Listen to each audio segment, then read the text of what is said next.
Yeah. La la la la la la la. Yeah. Your life hits hard, but I hit right back. I never back down, I keep it on track. It's the same day with no problems. I keep rising from the bottom. Cause when the sun comes up and I look around, I can feel that love, I can hear that sound. They're never gonna hold me down, I'm higher than the ceiling now. And then I need to worry about, cause I got no problems. I know it's gonna be alright, it's getting better every time. Nobody's gonna kill my vibe, cause I got no problems. Yes, every day was a war. Yeah, it kinda took a while. When they tell me I should stay, I just jump with a smile. Yeah, it's hard until you notice. Everybody's got their moment. When the sun comes up and I look around, I can feel that love, I can hear the sound. Listen up. They're never gonna hold me down, I'm higher than the ceiling now. And then I need to worry about, cause I got no problems. I know it's gonna be alright, it's getting better every time. Nobody's gonna kill my vibe, cause I got no problems. Cause I got no problems.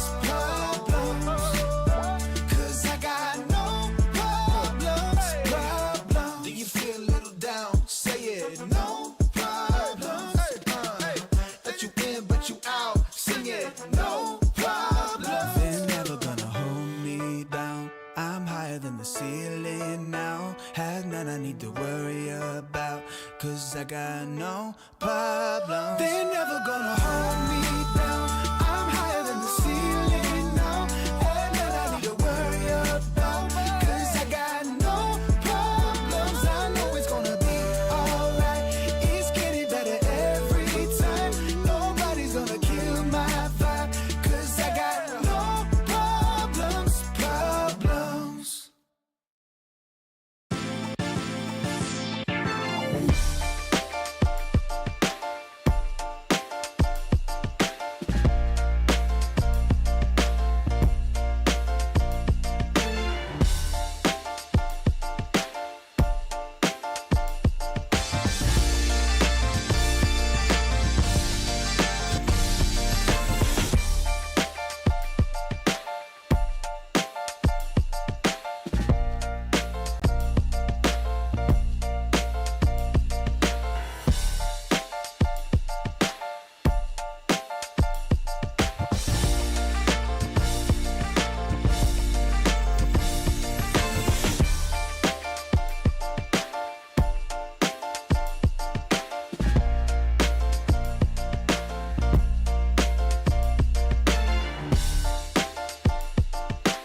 off the counter, commuting to the city, gonna take another hour. Man, I hate trading time for a way. At least I got a home and a job.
but I left my distractions behind.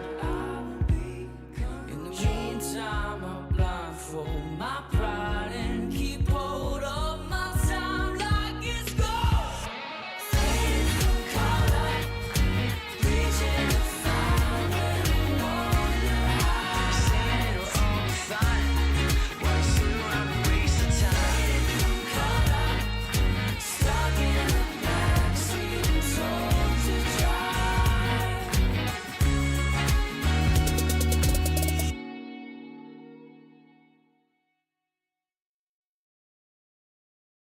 We're not the only ones. We're not the only ones.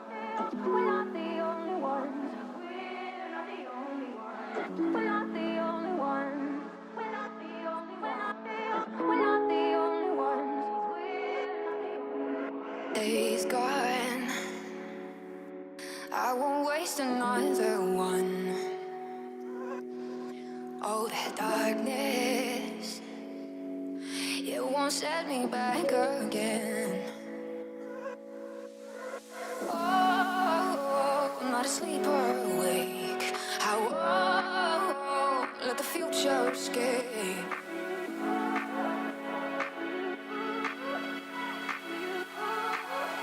Take me back to you.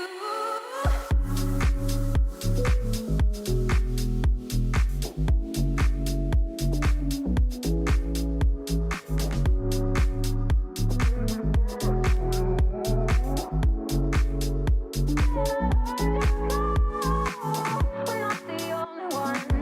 We're not the only ones.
bulletproof, don't ever lose.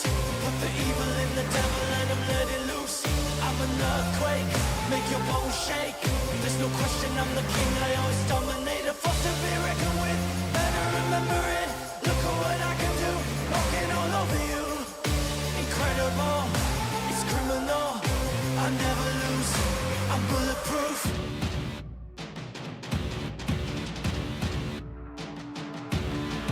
Best in the game, they all know my name. Can't run now, it's too late. Got winning in my blood, in my DNA. It's destiny, it's fate. Unbreakable, unbeatable, undefeatable. I'm invincible. Unbreakable, unbeatable, undefeatable. I'm invincible. I'm bulletproof, don't ever lose. Put the evil in the devil and I'm let it loose. I'm an earthquake, make your bones shake.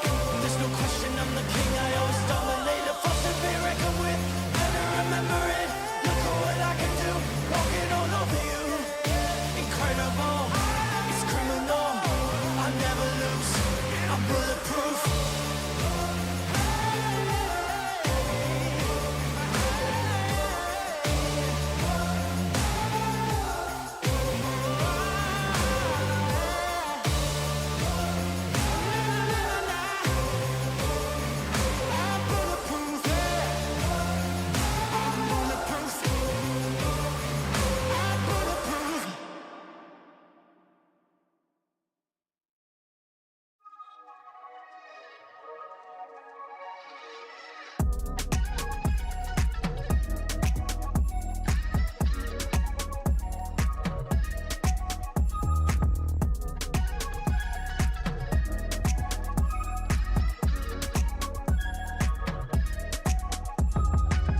They told me go to what you love.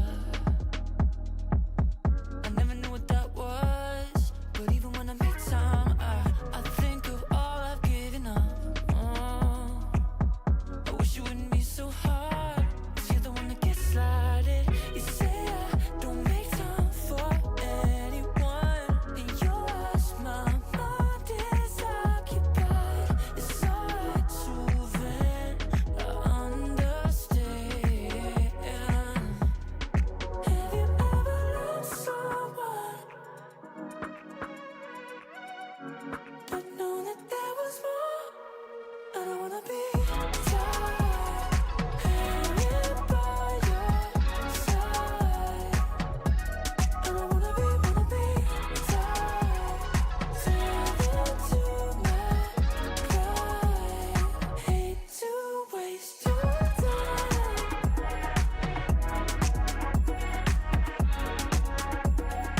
Go and live your life.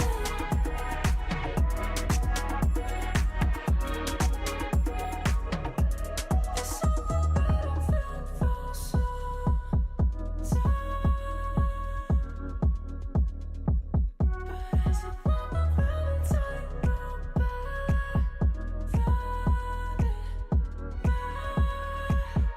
safety nets are overrated. Yeah, if you make one, you will fall.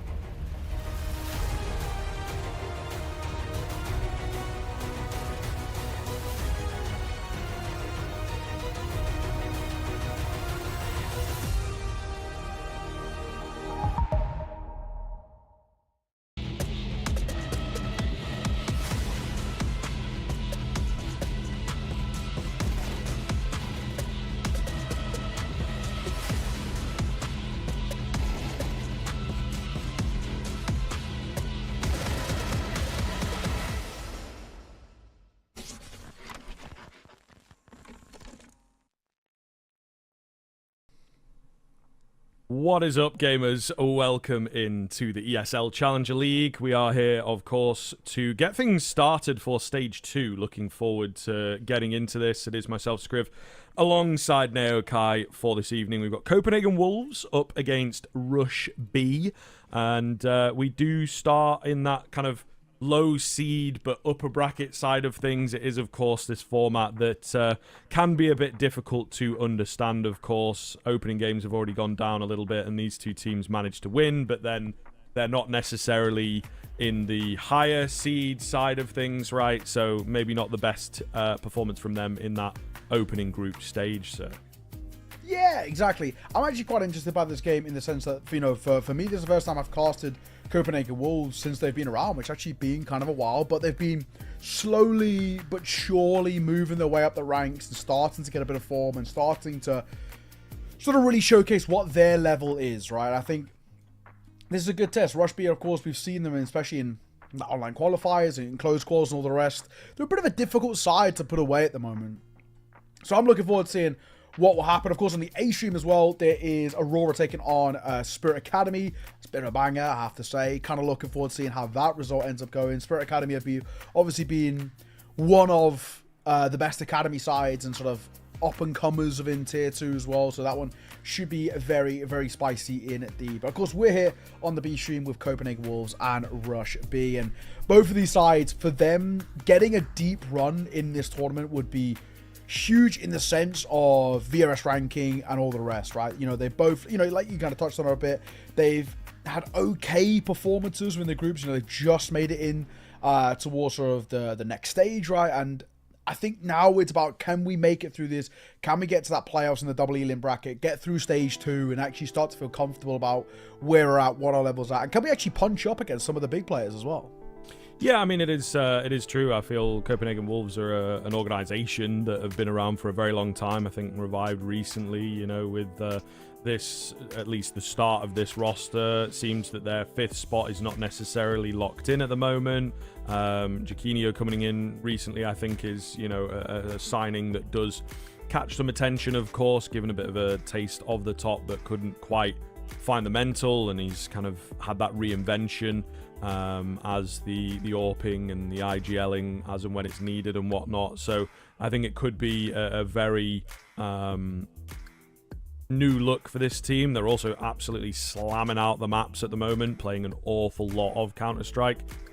Rush B, for me, have always been the team that are more selective, you know, with what they play and the tournaments that they take part in. So it is certainly intriguing to see what they're going to change now that VRS has become very, very important. Speaking of Rush B as well, we do have that player to watch for today.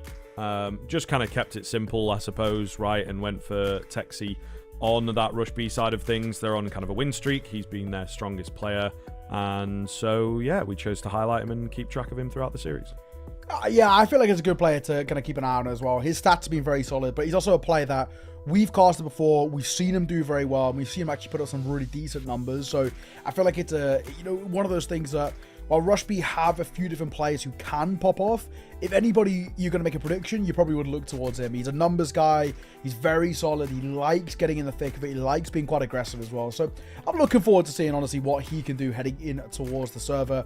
On the flip side, though, Copenhagen Wolves, a couple of players that are worth mentioning over for them as well. Jaquinho, Shane, both players that have been around for a while. Tapeware as well has also been around for ages. But they've also got Matthias standing in too. Well, I say standing in, he's actually now playing. Obviously, they had Andu from Gamer Legion on loan. Loan period ended 2 days ago. He's gone back to Gamer Legion, and Matthias seems to be like the player who is stepping in for them. So I'm interested to see what he can bring. I've not seen him before, so that'll be a pretty interesting tell. This is our veto as well. Nuke, Mirage, and Ancient for us in this series. Pretty solid maps. Nuke has been played by both teams a hell of a lot, but Rush B feel confident picking into it as well for them. Understandable. Mirage on the flip side of mapping, which again played a hell of a lot, but Copenhagen Wolves, better statistics, been a solid map for them. Ancient as a decider actually feels like a pretty decent handshake, because you got the argument of better win rate over towards Rush B, but Copenhagen Wolves have played it 30 times in the last 3 months, so they have been grinding out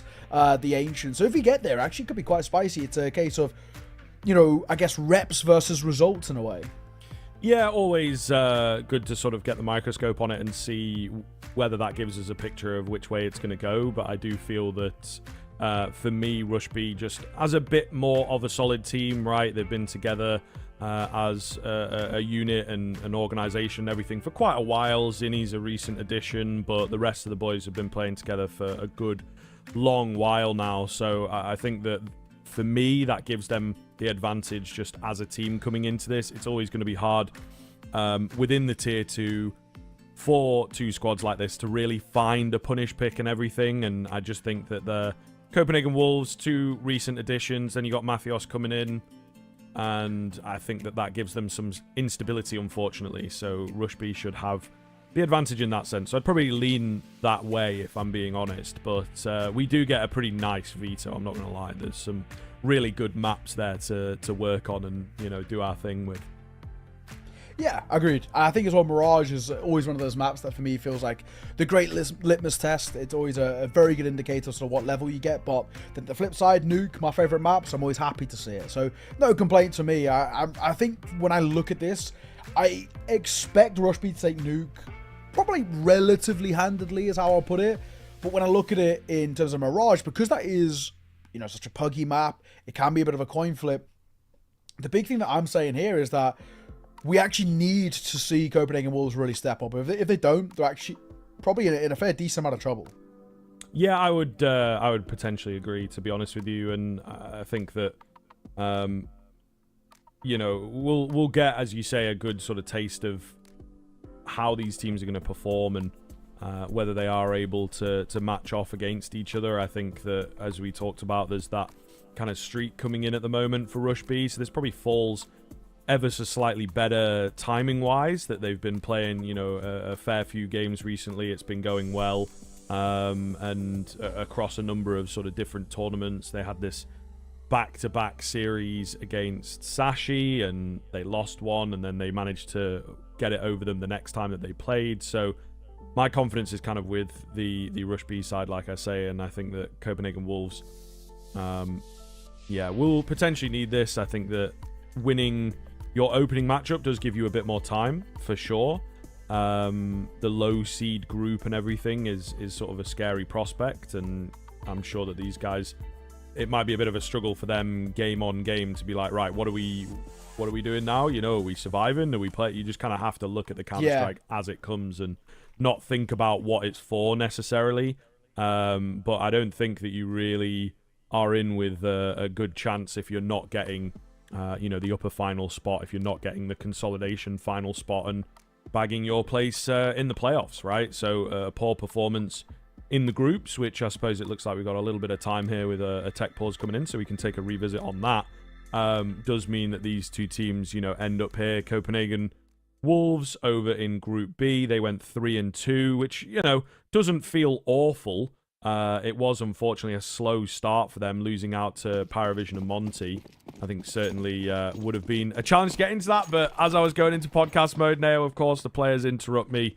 Shortest technical pause we've potentially ever seen, and we are, of course, into the game now on Nuke.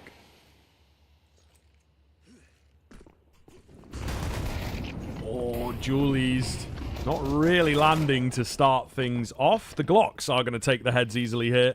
5 versus 3. Just like that. There is a bit of damage that comes through that smoke to stop, or at least attempt to stop the bomb going down, but it is not going to come off, and it's just looking way too good for Rush B here. Living sort of up to their namesake with a Rush A, but at the very least, you know, they prove that they are good at playing fast. Looking like this one's in the bag.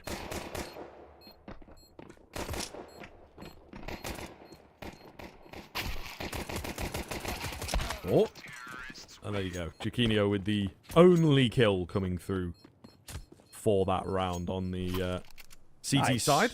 But yeah, Glock's taking over the site there and just making it look easy. Yeah, exactly. Executor does well.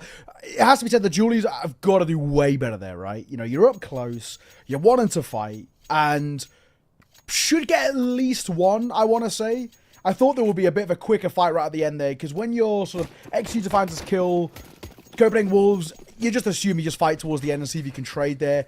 Took a little bit of time in towards A main, so a bit of delayed on that sense, but either way. Rush B, nice start. As you mentioned, the rush towards A, but still, as the namesake says, all the rest. So, good start. Pretty happy with that, I think, all in all. I think Rush B showing their prowess, and there has been some, at least for me, some interesting developments when it comes towards the T side of Nuke. Obviously, this is the map that has always traditionally been the most CT-sided map in the pool, and you know, the most kind of bog standard in that sense of, you know, if T-sides, I mean, we would always say, right, if you get 5 rounds in your T-side, you've done really well. And I think you've set yourself up quite well.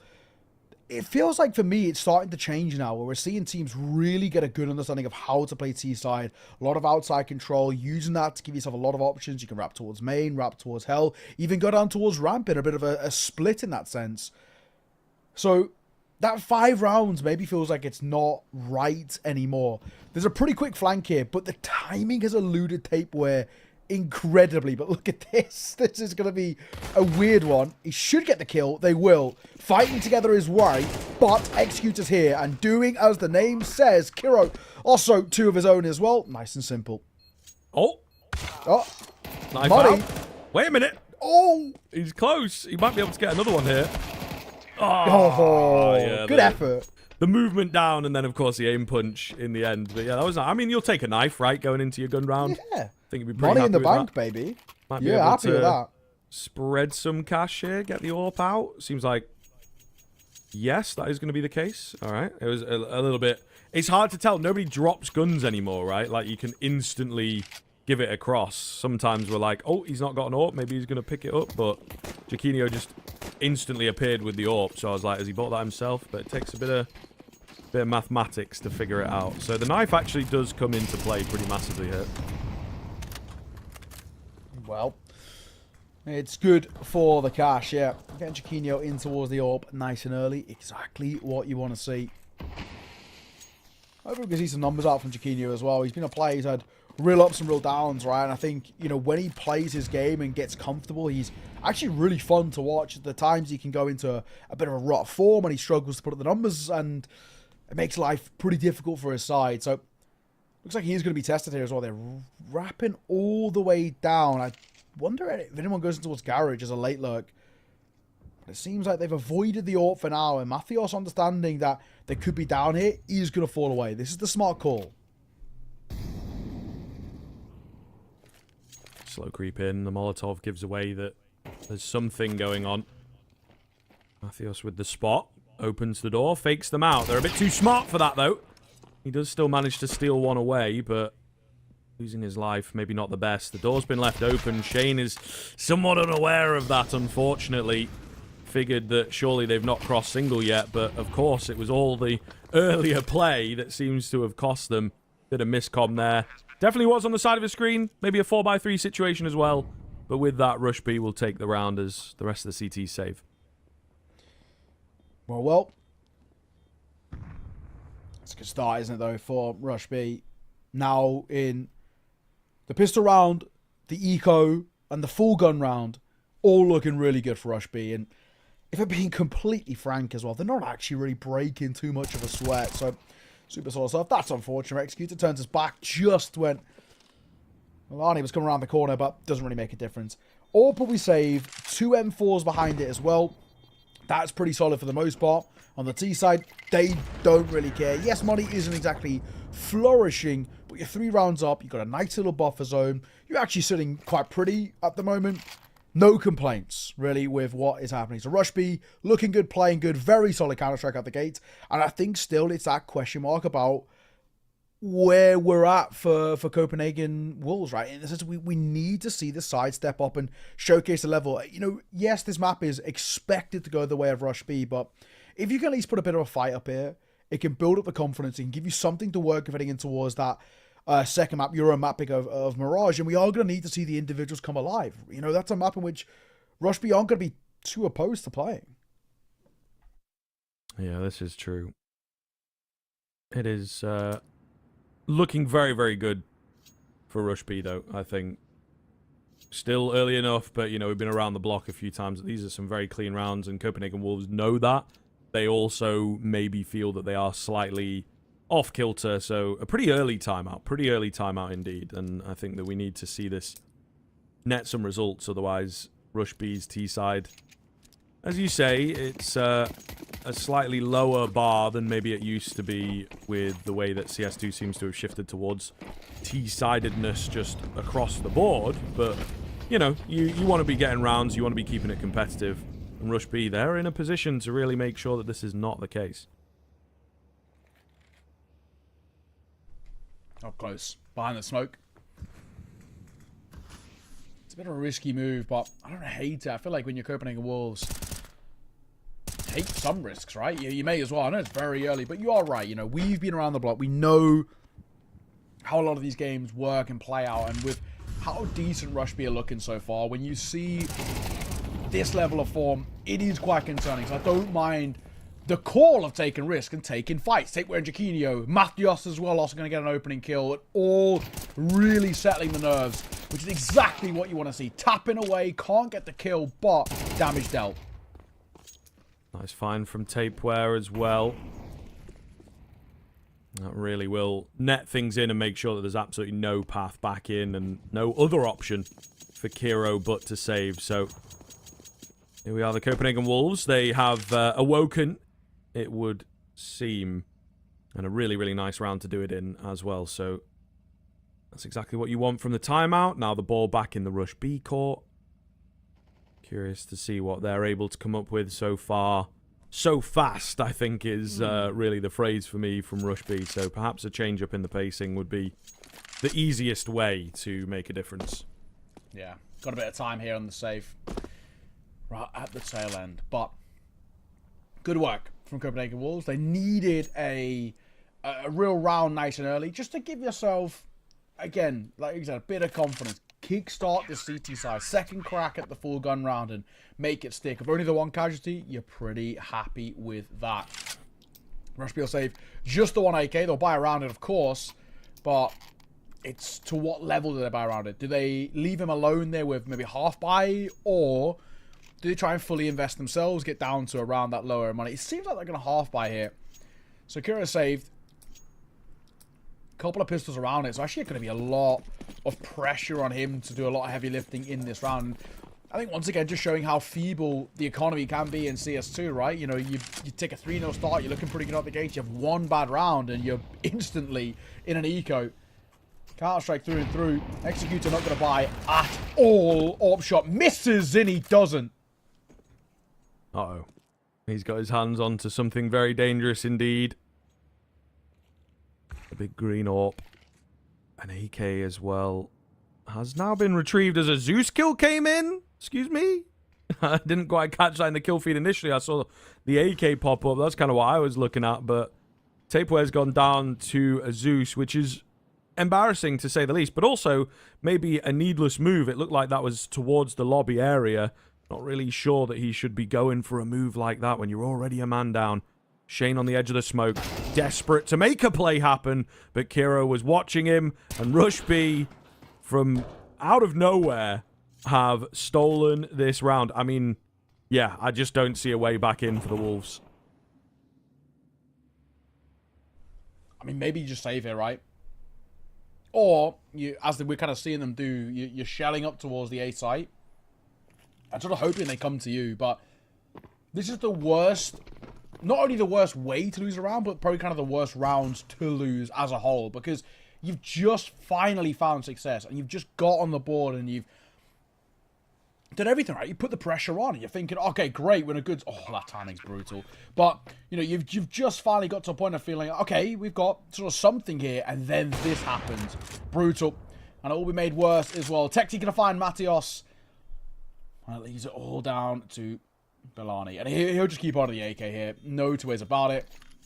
A brutal round to lose over Copenhagen Wolves. You've finally reset the econ. You've put pressure back onto them. And they've just put off a flawless round with one AK. It includes a Zeus. They pick up an AWP. Everything slots into place. That's seriously got to hurt.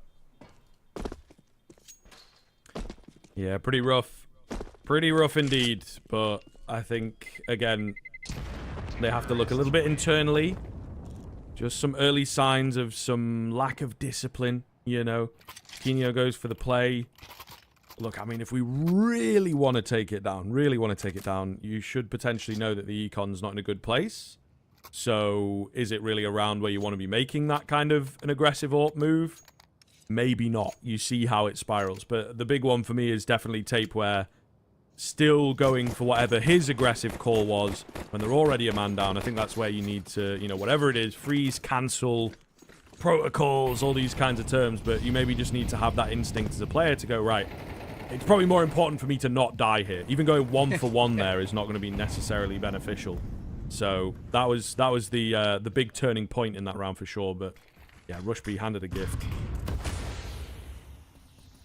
Very true.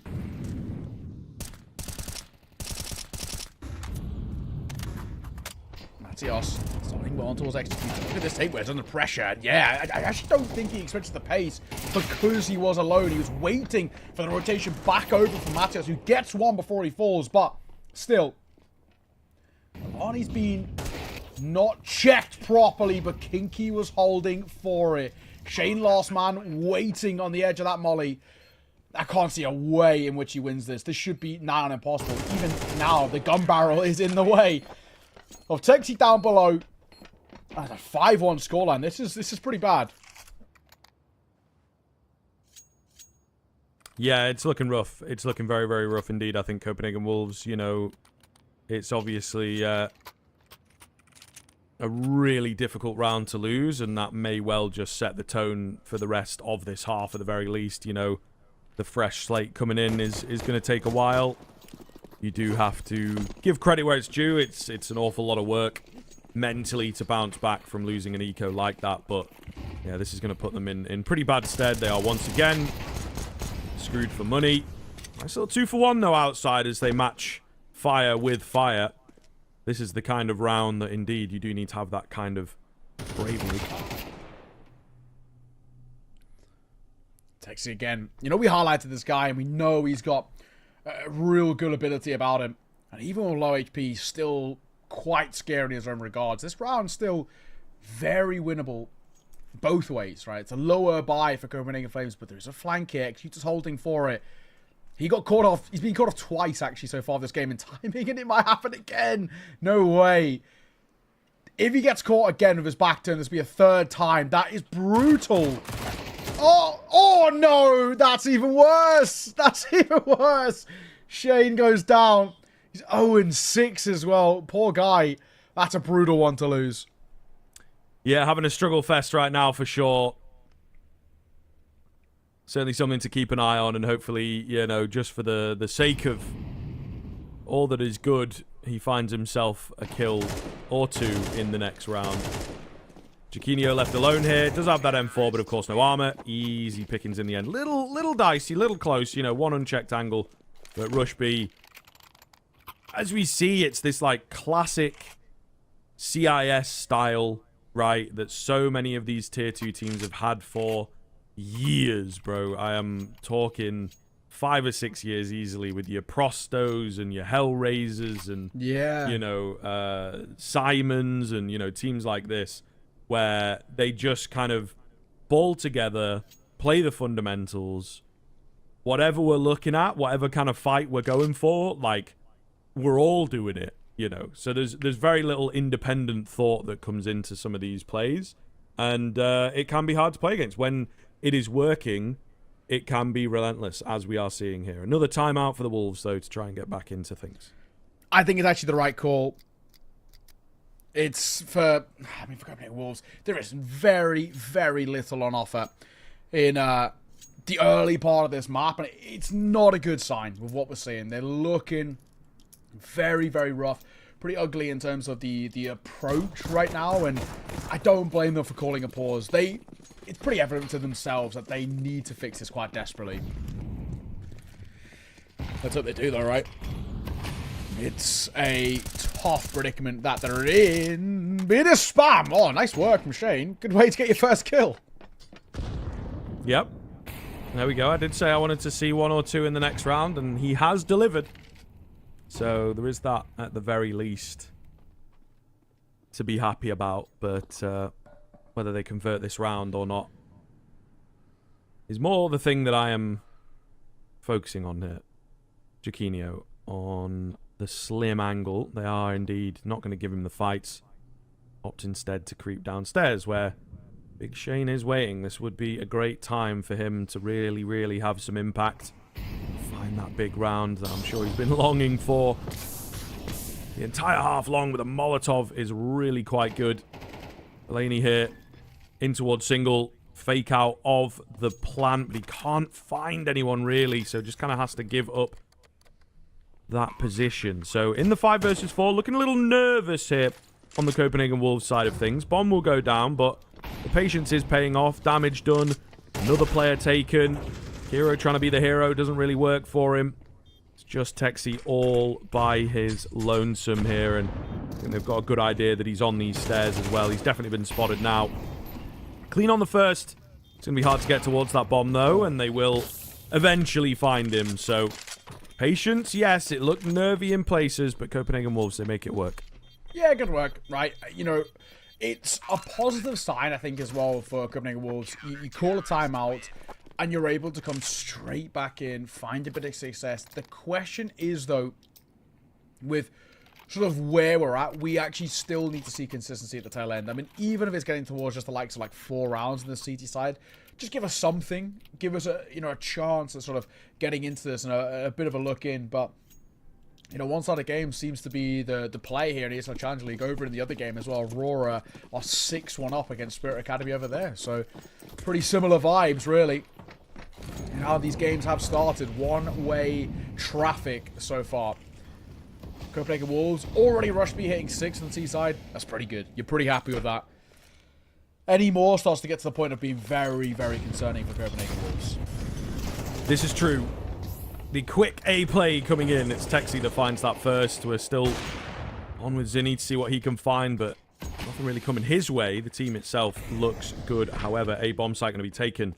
Numbers in their favor. The CT's fully split here, so coordinating a retake is going to be very tough indeed. One of them's an AWPer. These are all negative things that we generally apply to a CT retake. That being said, still kind of sticking around, still maybe fancying their chances, trying to flush some players out and find the kills, and they will exactly do just that. Chiquinho's Molotov is absolutely masterful, forces them all forwards, forces them into the fights. The flashes were clean as well to just make life even harder for Rush B. And that's a 4v3 top site retake with an AWP on Nuke. I mean, that is really not easy to do. Yeah, A, not easy. B, such a rarity as well, right? We very rarely see teams actually even give that a go. So real credit to Copenhagen Wolves. It's actually executed so effectively. They do very well at isolating fights. I think it also kind of seemed to me that Rush B were a little bit caught off guard by it. Just not expecting that to be the case. But you'll take what you can get. Now pressure being put on towards Rush B a little bit. Money's not exactly feeble just yet, but at least it's Copenhagen Wolves kind of getting back-to-back rounds and starting to showcase that they've got a level ability around them. Swinging towards Executor is a little rough there. Tape, we're going to get caught back to a 4 versus 4. Yeah, a couple of aggressive plays and peaks from this tapeware fella I've maybe not been the biggest fan of. So, again, the momentum you feel is maybe in your favor already. Don't necessarily have to be the hero, but potentially the way he likes playing the game. 4-on-4 still works. Rush B, they like it though, you know. Trim the numbers, trim the defense super early on. Gives them this element of control where they can walk around, catch you off guard, play that pack mentality, and odds are only run into 1 or 2 players nearly for Executor, man. If it was just ever so slightly closer, I don't think he would have been spotted there. But the smoke wasn't quite good enough. Good break here from Chiquinho. Good damage as well. Can't land the shot, but keep softening them up. Texi goes up high. That's fairly predictable with where they've just been spotted. 35 seconds left to get this bomb down. So not looking great, but they might just be able to sneak the plant at the very least. Oh, there's another one there. Oh, God! This is Wait carnage. a minute. Oh, my, the molly got down. The styliest molly you've ever seen as well. The fadeaway falling Molotov. That is crazy, and I don't know if it's going to calm down here. Oh my God, they're doing it. They are doing it. I don't believe it.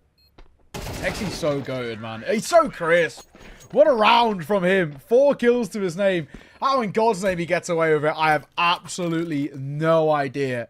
Pure panic. Pure, actually ridiculous. Pure panic. Because, I mean, the thing is there, you know, you'd maybe react with, like, getting the gun out, but he's like, throw the molly, but get out of there. Like, there's just so many, his mind is not working towards the end goal. You know what I mean? He's just so flustered by that. Carnage. Absolute carnage. But either way, Rush B will take any around, right, for them, and that'll guarantee them a lead at the turn of the half, which already you're pretty happy about. I don't know whether Kiro spotted the play. Now does, as he swings out from back red. Mathios goes down. Just a little wary of a garage player, hence why he doesn't want to peek too far forward from top of main. Let the rest of the pack start to maneuver through outside, and then he can make his move as a late drop. Like this, and he will punish Balani, so good work. Rush B have hit the groove. They've been winning the key turning points, and it seems to have a pretty good effect on their game for sure. Jaquinho outside here. I do like this angle. He could do some serious damage. There's one. Might just have spotted the edge of that other as well. Gonna try and get him swung, yeah, 2 or 3 times. Really well played there to take him down.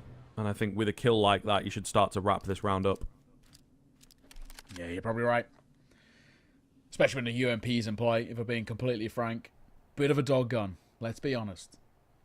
It's pretty bad. Back in the day, I can give you credit for it. These days, rare that you see it really put up numbers. But 2v4 left in a penultimate round.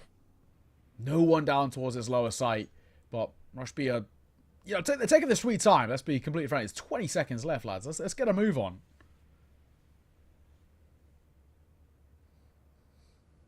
Yeah, there's not a lot of urgency about them. 10 seconds. Going to be a bit close. I mean, they've got this player to deal with in Mini as well. Ooh, just about. Oh my God, that's as wow. close as it gets, really. Within a second and a half. Tapeware trying to catch. I mean, you know, coming down to just one player there, it felt like a absolutely surefire round. Doesn't matter all that much, right? To be honest, the final round now, money's not really a factor, but certainly a shaky one from Rush B. Just gotta be careful of that it doesn't seep through the cracks into the second half. Yeah, exactly. Already though, up towards 8, you're pretty happy. You're not complaining about this at all. Copenhagen Wolves, unfortunately for them, it's just not been the map so far. And you know, sure, they might have some ideas on their T side, but it really feels like it's going to require something quite special.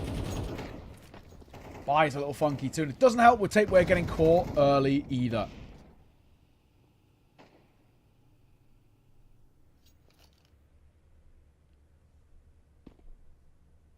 Full pause from Rush B. Copenhagen Wolves, familiar with this. Flash goes in. Not quite effective. And just on that shoulder peak spot. Not taking any more risks into the round. Oh my god. Timing does not get better than that for Shane.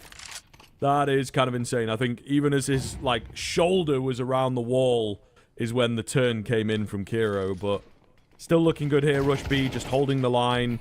Playing the range. Playing the stronger weapons. Auto shotgun couldn't quite get going.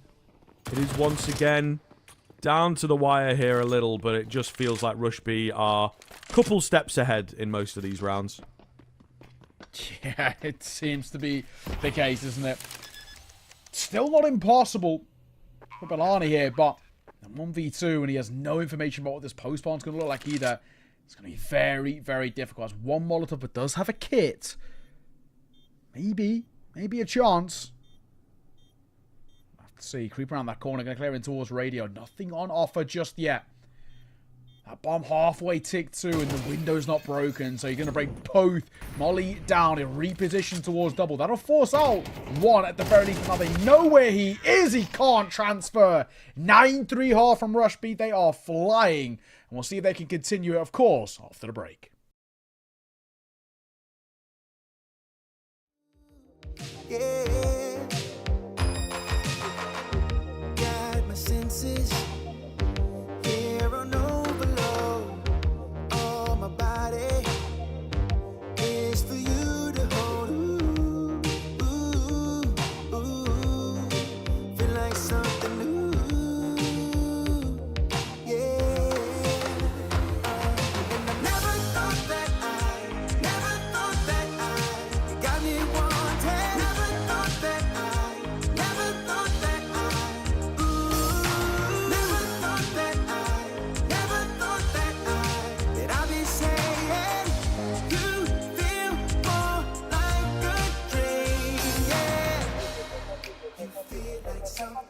You feel like something.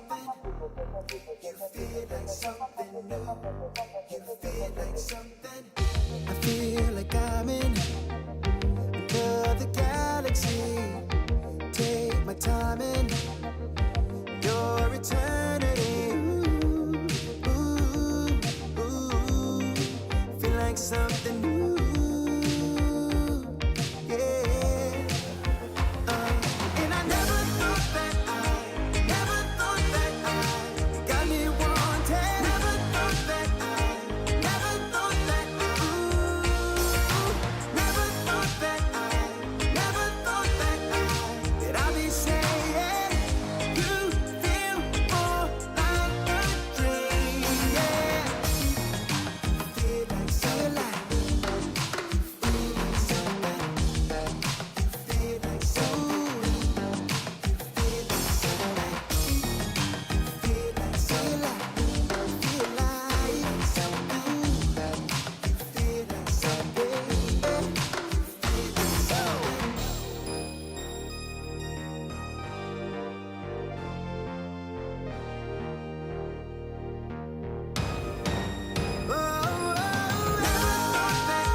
Hello, hello, welcome back. A pretty one-sided half, to say the absolute least. Rush B, I mean, simply put, Script, they actually just look fantastic. Very few issues, very few errors that are causing kind of major problems. I think the real big problem that we've seen is that Copenhagen Wolves just don't actually look alive, right? They don't really look like they're awakened in the server. There was very, very little off of those couple of rounds in a row that you can maybe look at and say, okay, it was something here, but very little to be convinced with.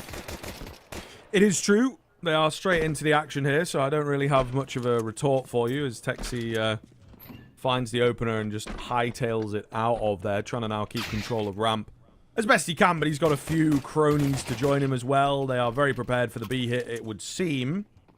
Tapeware takes one. It costs him a fair chunk of HP, gets caught in transition, and it's just the bomb carrier, and down he will go. Kinky, nice and clean there to finish things off. But yeah, I kind of agree. Just even by the way that that pistol goes down, it sort of sums things up. There's some nice ideas, a few nice shots, but Copenhagen Wolves really could not get their teeth in very well. There was the one super clean retake, but beyond that, I don't think we saw anything that really impressed us too much. But some difficult rounds in there as well. They lost a couple clutch situations. They lost out on a very, very heavy eco as well, which came early. We said it might set the tone. It did, you know. So there's still a few issues in this squad, of course. Only a few months that there's been, you know, even the transition for Jaquinho, right, coming in as both the AWPer and IGL, as far as we're aware. So, you know, I think that is a lot of responsibility, and he's not been in very long. And then they're kind of, yeah, playing with a new player, playing with a stand-in. Is he here to stay? Seems like this fifth spot is rotating at the moment, right? So there's no sort of guarantees. And you're going to struggle against Rush B, who are the exact opposite of that. Team that's been together forever, it feels like. Yeah, they're really going to pick you apart if you let them. Yeah, exactly that. Rush B look fantastic. I think as well, also probably for us, we're worried a little bit more long-term as well, because we're looking in towards Mirage, and if you're breaking it down just in terms of the raw head-to-heads and the individuals, they've been fantastic over towards Rush B. People stepping up, multi-kills galore. Texi, the guy we highlighted for damn good reason, it has to be said, is absolutely flying right now, 15 and 8. And Mirage is such a puggy map, and it is down to the individuals and down to these guys who can hit their shots, and we're not seeing that from Copenhagen Wolves. They've got to have something got special up their sleeve. We'll have to see. Jaquinho, speaking of, we'll find Texi. That's an important kill, but Zinni answering back. Kinky is just dipping and diving between the two angles, but it's Zinni getting all of the kills here. Even all down to Balani. He's got top ramp control. That's great, but no bomb, and surely no chance. Yeah. I think this is where, you know, maybe usually would say the vibes are off. We quite like a bit of a UK sort of term that I think comes from football and whatnot. It's head loss, you know. And I think that's definitely what we're seeing here from the Copenhagen Wolves, really. They are running in, very aggressive, trying to match the firepower, maybe feeling like this map is not their map. And let's just maybe try and focus on the next, you know. And I suppose, indeed, this wasn't their pick. They're setting their sights on Mirage, I suppose. It's not a great precedent to set, this kind of a scoreline, but it does feel like they are just throwing the kitchen sink at it. And if that works, great. But as we've seen, it isn't. So they are ready for the next map, it feels like, at this point. And I think it's going to come a little faster than maybe we all had banked on here this evening. Yeah, exactly that. So, 12-2-3. Simple to say that right now everything is looking very comfortable, very easy in terms of the kind of approach. And again, you know, it gets to a point where unfortunately we do have to just sit here and say there's not a lot on offer. There's very little we can talk about when it comes towards Copenhagen Wolves. They have just not shown up to the plate. Jaquinho's a nice couple of moments. I'll give him his credit. A couple of shots here where he's looking pretty solid, but unfortunately the rest of the team dipping off quite rapidly as you head down the scoreboard. So not been great for them. And then you got the flip side, Texi, Zinni, 15 kills apiece, both looking fantastic. Executor as well. I think for him, especially on that T side, he was actually doing really well in terms of gaining and gathering a lot of space for the side to work with. And they're a tough team to play against. Missed flash for that second. Executor here has support. Zinni's up close. Oh my. Oh. It's a little weird over there. I think he's gone down, and he was expecting some action. It eventually comes. I wasn't sure if he was going to get it, so he's a little ahead of the curve on that. The ramp burst here is eventually good, but Texi takes 2 kills with him, so it's still solid position as Rushby will hold on to control of this round. Shane's pretty low as well, so they don't go barreling on into B trying to get the bomb down. You know, they've pulled back, going to go for a different approach here, and a fair amount of space to work with. I will give them that, but my opinion is still that Rushby will be in a good enough spot to get this one done. We'll see. We will see. It all depends on where the bomb gets planted, whether the Heaven player pops out. What are they opting for? It looks like towards Mini. They feel safer there, so Executor not going to be able to stop the plant, but he's got a good position. He's got good info as well that they are towards that side of the site, right? There's no one at the back end of the site. That means he can get out a hell of a lot easier once his teammates draw some attention away. Quick trades come in here. Jaquinho's done well to get 2. Where is this final player? He now knows. Big loud drop coming in. Kit retrieved. Executor doesn't really know where to look. There's only one place he could be. Tries to go up, and Jaquinho has saved the game. Huge 1v3 situation for him to keep Copenhagen Wolves in this map. Yeah, it's still obviously a long, long road to recovery, but it's better than nothing. It's at least something that we can sit here and say, finally, right, a round to take, one that can kind of pump you up a little bit, and even if it doesn't lead to anything in terms of the short term of Nuke, maybe long term it's saying, okay, you know, we've got still a couple of tricks up our sleeve and we can beat these guys at times. But 12-4. We shall see. Outside play here by Kinky. I love to see. He sticks around for the second, and that doesn't go as swimmingly. Traded out by Shane. Yeah, I'm sure they'll be back with a vengeance into this on the Rushby end of things, but Copenhagen Wolves as well, a little determined to get a few more and just have some tape to work with, I suppose, right? Like these rounds, these rifle rounds need to be played out. It has come to a standstill here as 1 minute 10 hits the clock. Shane just holding, chilling here behind the extractor vent, I guess it would be. Not one you can get in, but equally as important as the other vents that are on this map, I'm sure.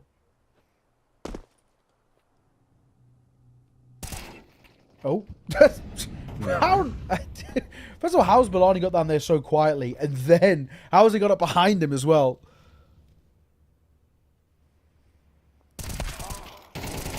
What is going on? There's a couple of really awkward fights here for Copenhagen Wolves in particular. No, alright. what is happening? Going on? Man, what was that nade? What was that nade? What a way for it to finish. Kind of wild, kind of wild. Copenhagen Wolves, you know, for a moment it looked like they were maybe back on the saddle, but they fall straight off the horse, sort of onto their face, quite embarrassingly so. But yeah, not the best showing from them on Nuke. I think that they will be pretty disappointed with that. Again, as we talked about, maybe don't have the numbers there, but they have the reps and all this kind of stuff. So we expected a closer run than that. That is for damn sure. And things are going to have to be very, very different headed into map number 2 now. Yeah, absolutely. It just was not enough, if we're being completely frank. It was a bit of an no-show from Copenhagen Wolves. It looked a little rough around the edges, but it's not the end of the world. Mirage coming up next, their map pick, and a chance to showcase what they've got. But of course, before we get there, I'm going to throw us on to a little bit of a break. So sit tight. We'll see you soon.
sound. In the lights, then you were coming out. No one can save you now. Unbreakable, unbeatable, undefeatable. I'm invincible. Unbreakable, unbeatable, undefeatable. I'm invincible. I'm bulletproof, don't ever lose. Put the evil in the devil and I'm let it loose. I'm an earthquake, make your bones shake. There's no question I'm the king, I always dominate. A force to be reckoned with, better remember it. Look at what I can do, walking all over you. Incredible, it's criminal. I never lose, I'm bulletproof.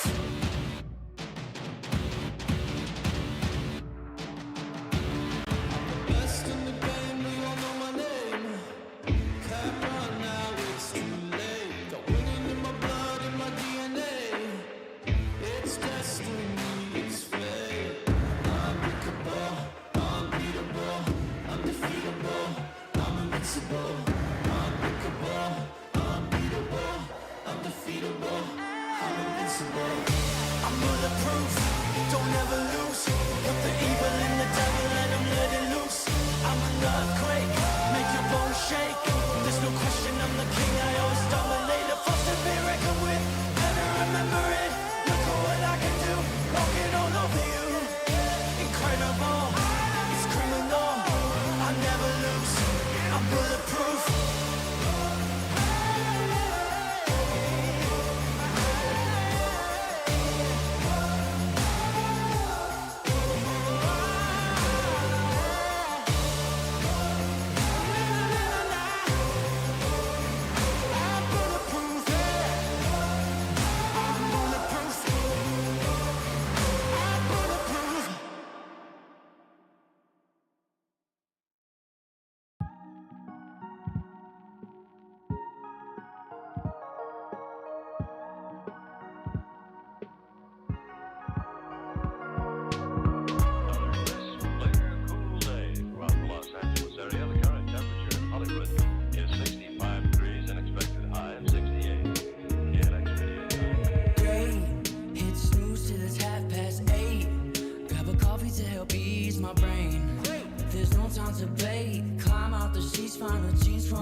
That I left my distractions behind. I will be in the meantime, I'll blindfold my pride and keep hold of my time like it's gold. Fading from color, reaching to find when I wonder how. Saying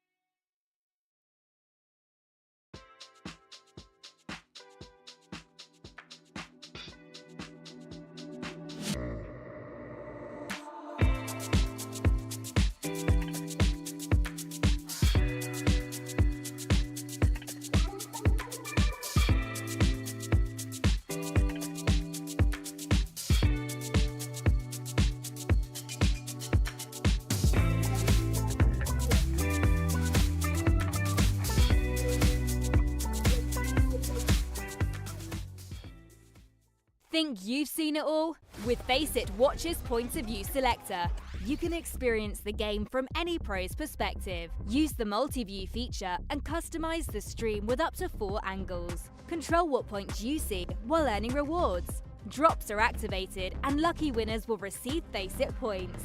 And if you ever miss a match, VODs are now available. Get instant access to demos with multiple POVs and commentary. Watch it, control it, Faceit.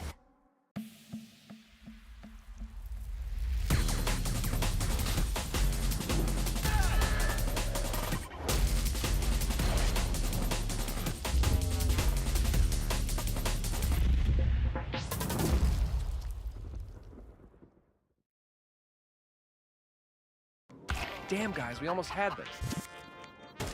Thank God it's over. Bored of endless matchmaking? Take your first step towards ECL, experiencing real strategies against teams of your skill. Learn more at fce.gg/ECL.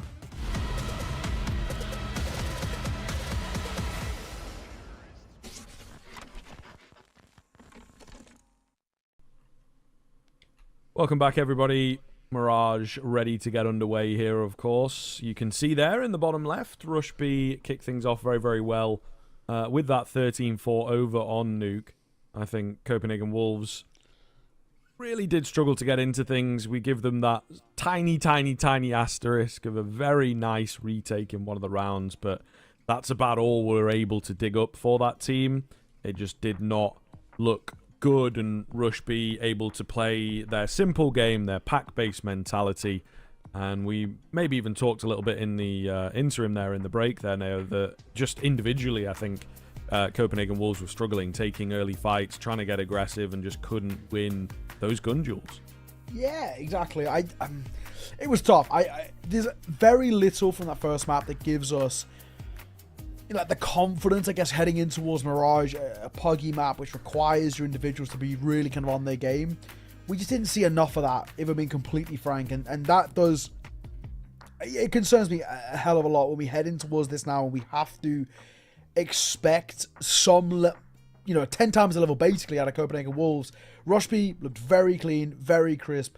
Individuals are stepping up. The game plan looks very good as well. They weren't losing silly rounds for the most part. When they did lose rounds, it was actually kind of the rare times where it was quite spectacular from Copenhagen Wolves. So, yeah, I'm concerned. I'm a little worried. My expectations here is that the way things have been panning out, it honestly just should be a 2-0. Copenhagen Wolves have got to really have taken this sort of 10-15 minute break in between the two maps and had a completely different mindset about how to approach this and sort of what to do.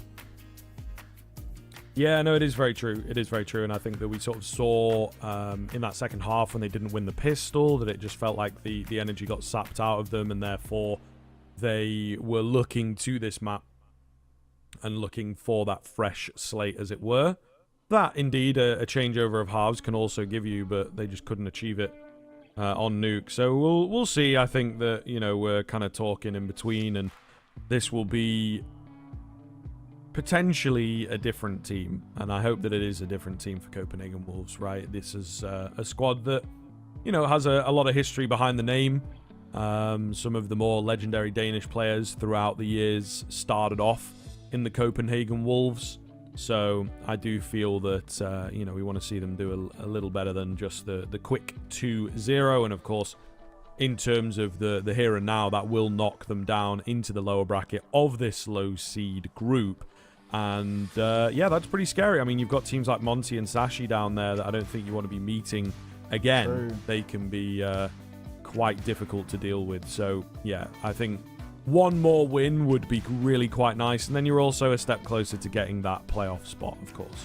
Yeah, exactly that. So far, when we head in towards this, we need to see a completely different outlook in our approach and our feelings. It just felt like the confidence really wasn't there for Copenhagen Wolves. But the hope is that with sort of heading into your own map pick, that's reignited at least a little bit. I mean, I don't know. It's really hard to predict, right? Just because of how shaky they looked, how off their game they looked. But you never know. Some teams are able to really do a solid job of sort of mentally resetting and sort of saying to yourself, okay, you know, we've got ideas here. We've got an understanding. We know what this map's like for us. We know what we can bring to the table. Let's not worry. There's still a long series ahead of us, and we still got plenty of time to be able to get back into this. Don't stress. Just forget about it. Nuke was always expected to go their way anyway, so maybe that's the vibes and the feelings. We'll have to see, but yeah, I mean, for Rush B, they've obviously got to be loving life and where they're at right now. They did so well in towards that first. They're looking very solid. Everyone that you want to see stepping up is, especially if we can keep getting Texi playing to that sort of level as well. I mean, we highlighted him as our kind of Kadir player to watch heading in towards this, and rightfully so, it seems so far. He's been absolutely excellent, taking a lot of space, a lot of great fights from him, very, very crisp when he's been called upon. That 4K clutch that he got in the Carnage was really good to see as well, and it feels like Copenhagen Wolves right now, they just don't have a player like that who can take over. I think Chiquito's actually looked pretty solid, and Mirage is maybe a map in which the Orb can once again get really involved in, but still a tough predicament, I think, that they find themselves in. So something quite special, I think, for me is really going to happen heading in towards this map, and we'll have to see, right? I mean, it's never the easiest sort of predicament to be in. Over in, of course, on the A stream too, in our other match, that game's gone to overtime. When we checked in a while ago, it was 6-1 up for Aurora. It's now 14-12 to Spirit Academy, so it's flipped. Yeah, that's a little scary, I suppose, and, you know, good to see the Spirit Academy still doing well.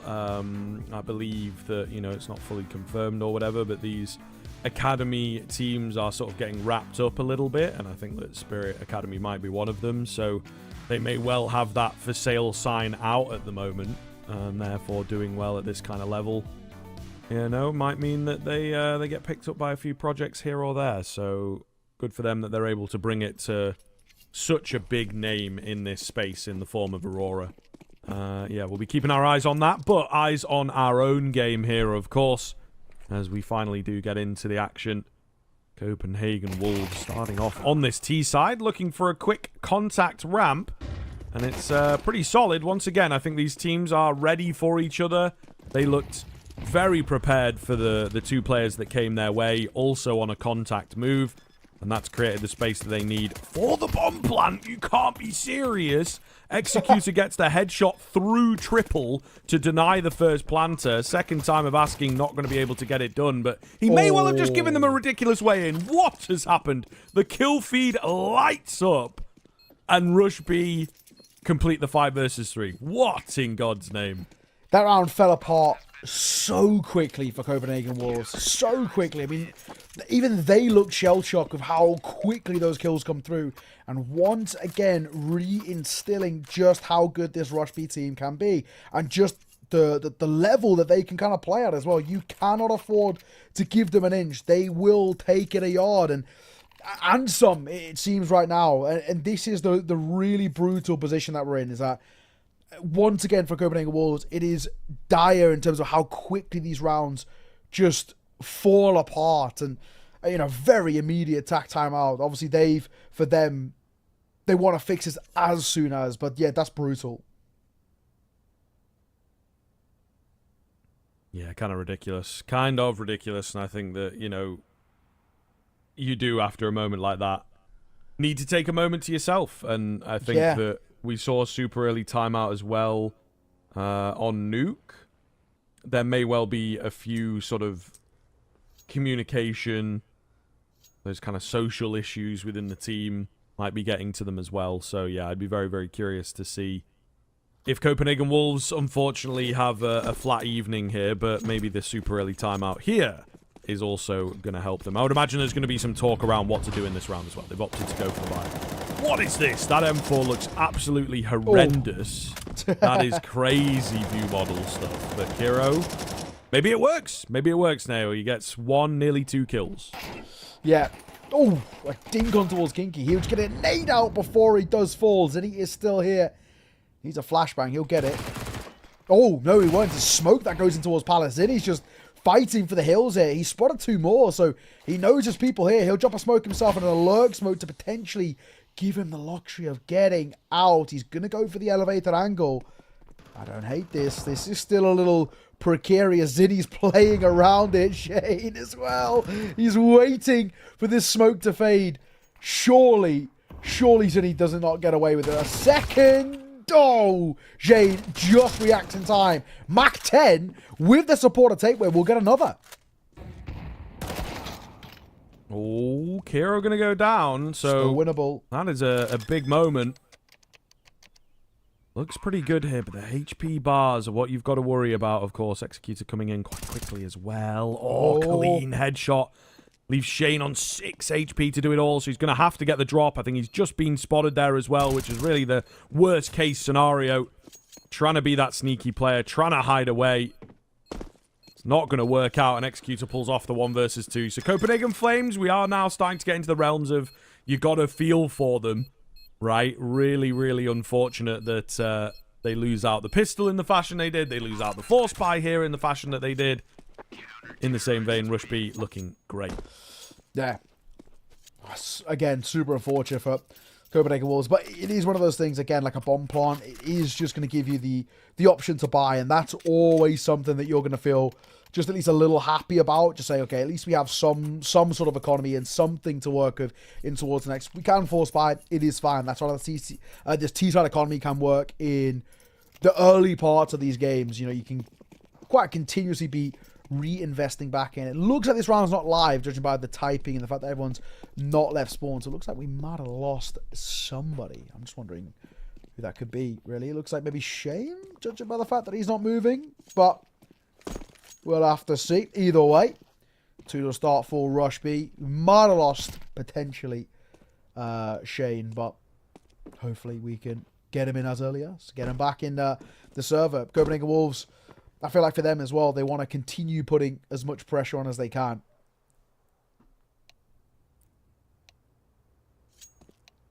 I'm hearing typing, so yeah, it's going a little round weird. Definitely not live. Weird. But we'd usually have a sort of timeout situation by now. True. So there we go. Okie dokie. Just tiny bit of work to get it going, and now I've got to wait for the boys to rejoin. So yeah, it's very, very rough. I think that you would want, in this situation, to really quickly pick things back up. Especially, you know, you come so close, you got the money, etc. Seems like the server is not having a good time. Yeah, a lot of people have dipped. Yeah, we got Tapeware on 300 ping. So not really sure what's going down here, but it does look like the server is not enjoying itself. Yeah, playing from somewhere in Southeast Asia right now with that level of ping. I even get like 80 ping when I play to America, so he's got to be very far away. But hopefully a simple fix, and by simple, just a new server, which generally speaking isn't too hard to come by. But yeah, tech pause for now as we wait, and we'll hopefully get things back underway. But even still, Rush B, yes, bomb plants be coming through, but you're pretty happy with where things are at the moment. Yeah, it looks like given confirmation as well, they are going to be changing servers. So you never know how long it will take, but we'll sit around for a little bit. If it does go on too long, of course, we can always throw it to a break if needed.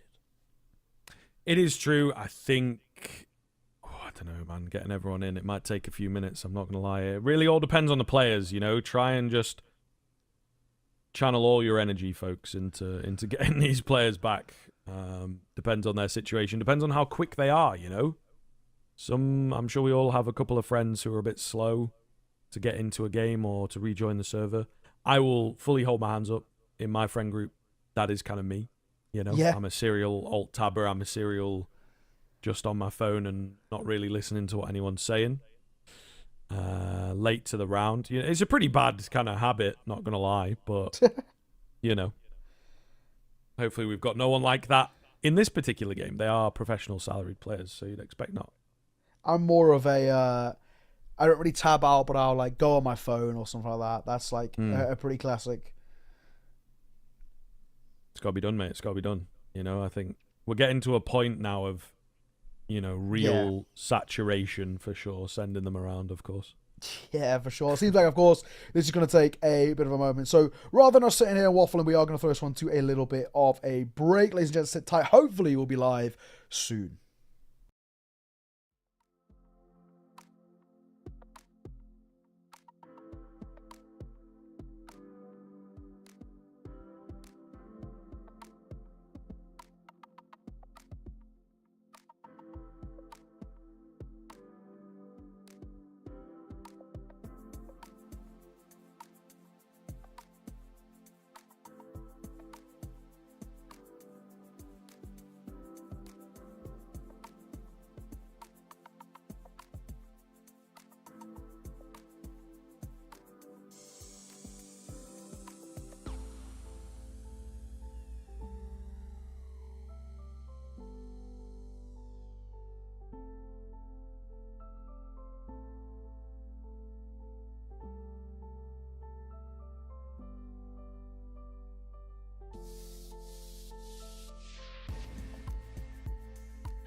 my goodness. I believe we are back. This is indeed live. We are informed there's a little bug on the HUD.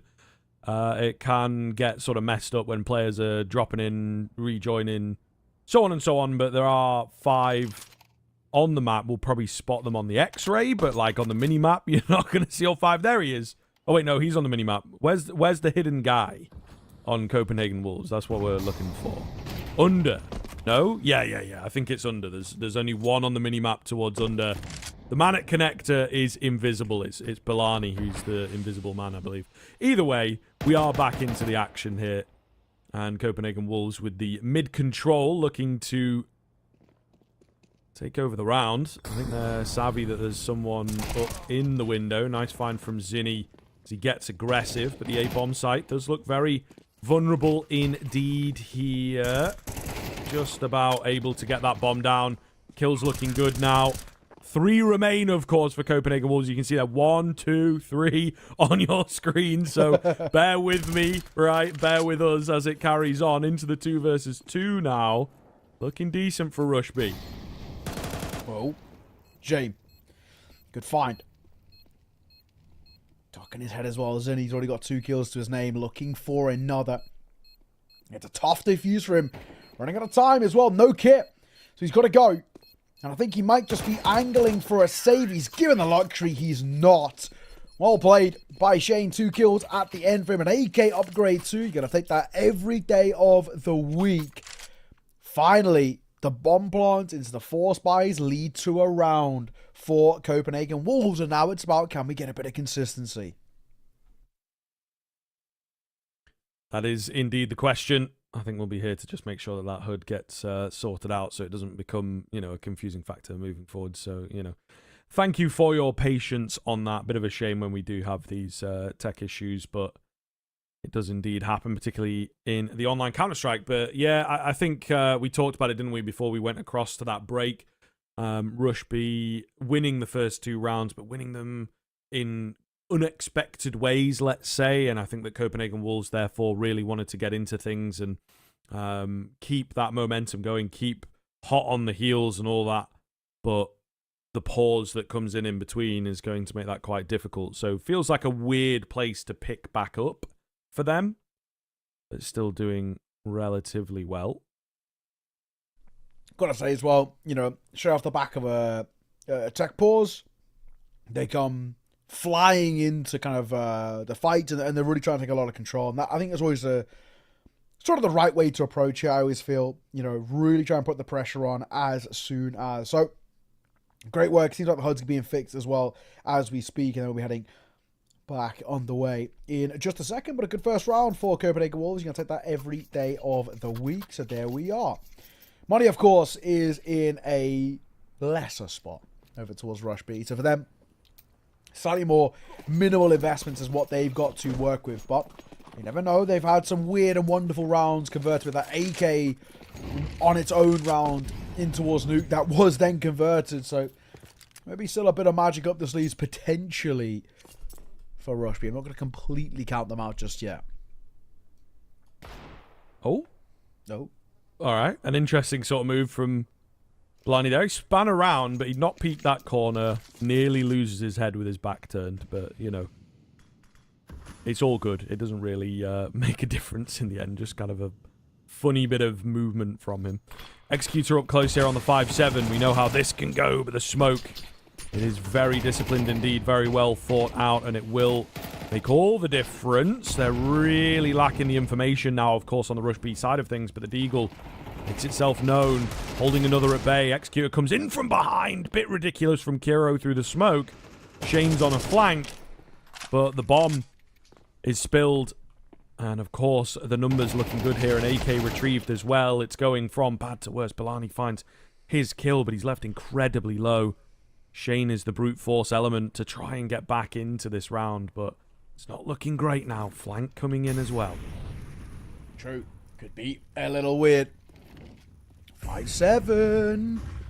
Oh, no way. What? How? That's not even like 4x3. Just straight up blindness. How has he not seen him? I cannot believe that. Should have seen that all day. That's such a brutal way to maybe even this round to be kind of changed. In that sense, 1 versus 2 now. One of which being low, though. Not impossible for Kiro. If he can clear one of these, set himself up, but only get time on the peak. And that'll be a second. And now a good chance to start picking up a bit of a lead, right, for Copenhagen Wolves. Economy broken on the other side. They've got a bit of runway now, but I cannot believe he doesn't spot him out there. That's going to be one of those super tilting things that you just look back at and say, you know, in a demo or whatever, and just like, that's, you know, my bad. Like, what can you even say, really? That it's just kind of brutal. It happens. Hopefully it doesn't have any sort of, I guess, knock-on effect, right? Yeah, still, though. Those are the sort of textbook rounds, aren't they, that Rushby are able to pluck out and start to take control. They're a very momentum-based team. What in the hell is going on in that corner of connector, man? Trying to get on each other's heads, but it's not really working. They'll take any kind of kills here, of course. Just the one comes in. Easy mow down as the Copenhagen Wolves, for the first time in the series, I do believe, take the lead. Good to see from them as well. Maybe now a bit of a chance to showcase what they've got about them, right? You know, you want to see this side at least prove to us why they're in where they're at and the kind of the spot that they've had. And, you know, they've obviously had decent runs, I think, throughout this sort of scene in a way, right? I think in the tier 2 they've been playing so much Counter-Strike recently. So we want to see what they're all about, what their levels are, how well they can actually play and kind of prove to us that, you know, they do deserve to be making a run in towards playoffs. And now it's maybe on Mirage the time to showcase that, push it towards a third. And a third in which you maybe even argue that they are the slight favorites for, having played it way more times than Rush B.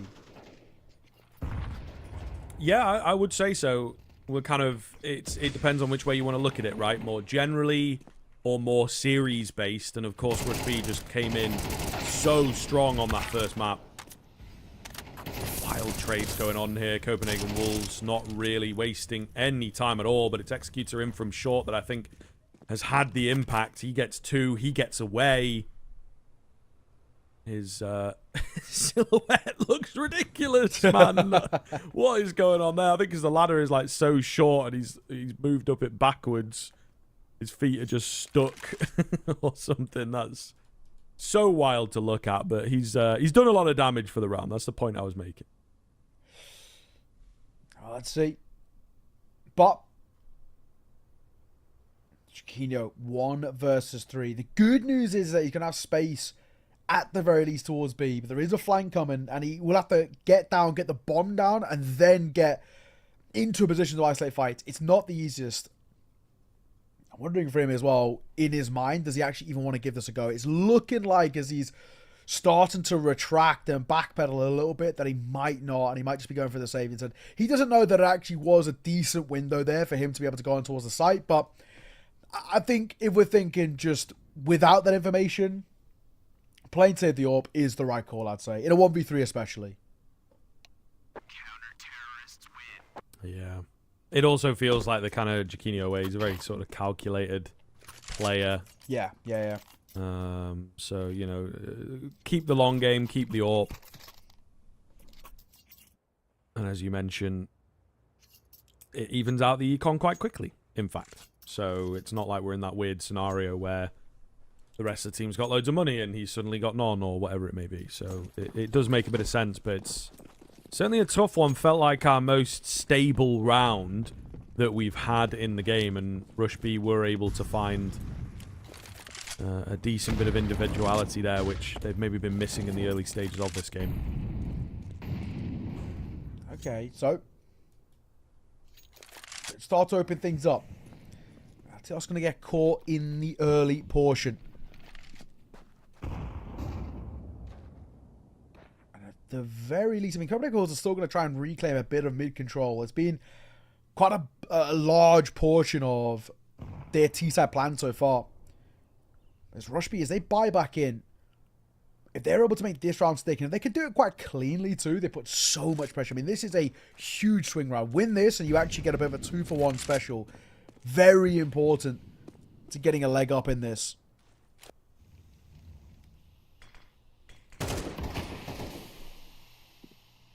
Kiro hidden towards window. It was this short position that was so effective in the previous round, so rightfully so, they give it a bit more attention. Jaquinho takes a quick swing, gets a quick frag. Nade is good, but the kills are really solid here for the Wolves. A broken spray down from both sides of the equation, to be fair, but the more important player comes out on top. The round, therefore, secure. Copenhagen Wolves immediately back on the board, so certainly a lot more energy to them here on Mirage. Taxi. In this 1 vs 3, of course, not going to give it a look in, but I think you're right. Copenhagen Wolves looking a hell of a lot better, a lot more on offer. A side that feel like they've got ideas there. Maybe it's just one of those kind of unfortunate but classic things where we look at a map like Nuke, and if you're a side that A, doesn't have a good game plan, you're always under quite a lot of pressure, but also on the other side too, where... Oh my god, hello. The Sue here for free, right? Surely. Yeah, he will get both.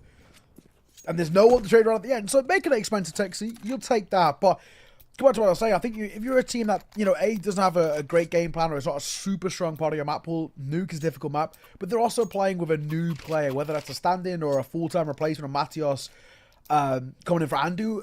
We don't really know just yet, but yeah, I mean, it is one of those where this is a little bit more like it. A litmus test map and a lot more on offer.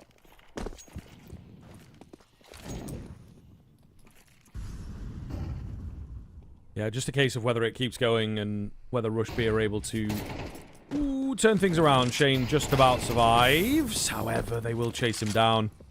Really well found from Texie. Oh, and the Zeus again. It was Executor over on Nuke. Wait a minute.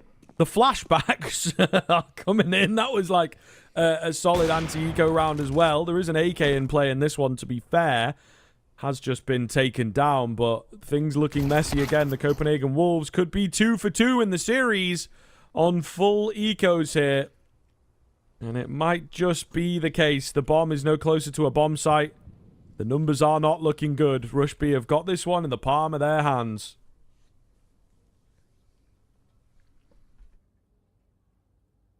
Creeping forward now. 3 together. So Short Baloney gets 1. A lot more that's got to be done. They now know that both of them are in a round here, but a 1 versus 2 very quickly flipping. And sure, as a quick flank from Kira, but he is going loud as well. Not even going quiet about it. How have Rush B let that round slip away from them? Damn. Yeah, I think they will be the ones kicking themselves there, because it certainly did feel that this would not be a surefire situation, but a really good situation. And it feels like it has moved away very, very quickly indeed. It's messy. It is a very messy round. And again, it just kind of goes to show that we maybe do have Copenhagen Wolves a bit more comfortable here, and unfortunately the other side of things less comfortable. However, that's a great way to kick things off. Oh, missed shot. Hero actually gets quite fortunate there, but then unfortunate, or it's unfortunate that he missed the shot, but fortunate that he stays alive, because he was tagged down very low. A lot of youths are getting reined in here, so he needs to be very careful. He's trying to play around these mollies in the smoke. The spam is so close, and he will get it. On the reload, he gets through the smoke as well. Tape where it could go down. He's dropped the bomb. Zinni's spamming too. He's trying to do it all alone now. Upgrade to the AK, looking to continue spamming on that smoke. And Shane is so low. This round is now unlosable. Indeed. Down he goes. Flawless as Rush B seem to refine themselves after immediately losing themselves. You know, very, very well done from them, though, just getting it going with the guns, I think, is the important thing, right? So, yeah, and the difficulty is, with how close the anti-eco in particular comes, it's now Copenhagen Wolves who are out of the money. They opt to go for the Force. They're so low on money. Yeah, I don't know, though. They certainly could have ecoed things out, actually, looking at, you know, the amounts that they've spent and whatnot. So they better have a game plan here. Shane trying to play around that molly.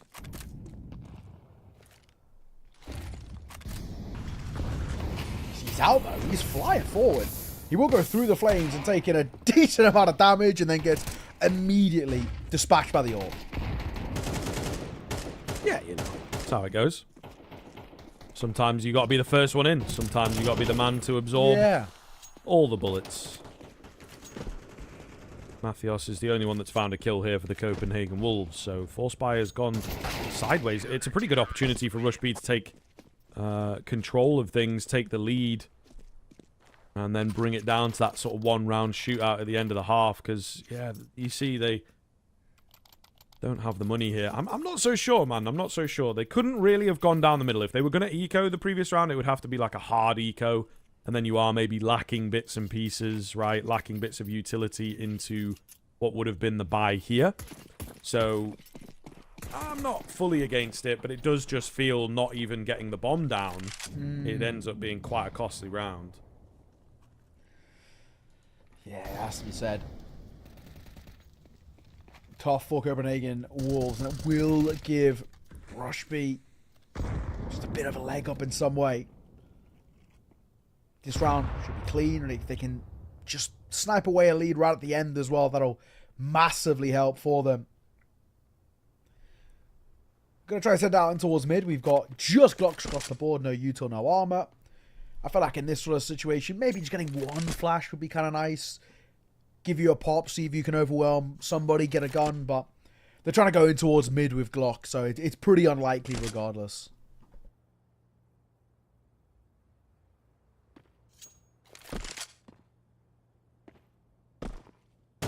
Zinni on the spot. Ooh, and he does peek out at the wrong time. They nearly get the better of him. He's quite brave here to keep going for it. Fancying himself an eco-warrior, I suppose. He will go down after finding two. I know where these players are coming from. Oh, hold on a minute. There's a sneaky man round the corner. He can't quite get around it, unfortunately. Gun retrieved. Might be something to work with.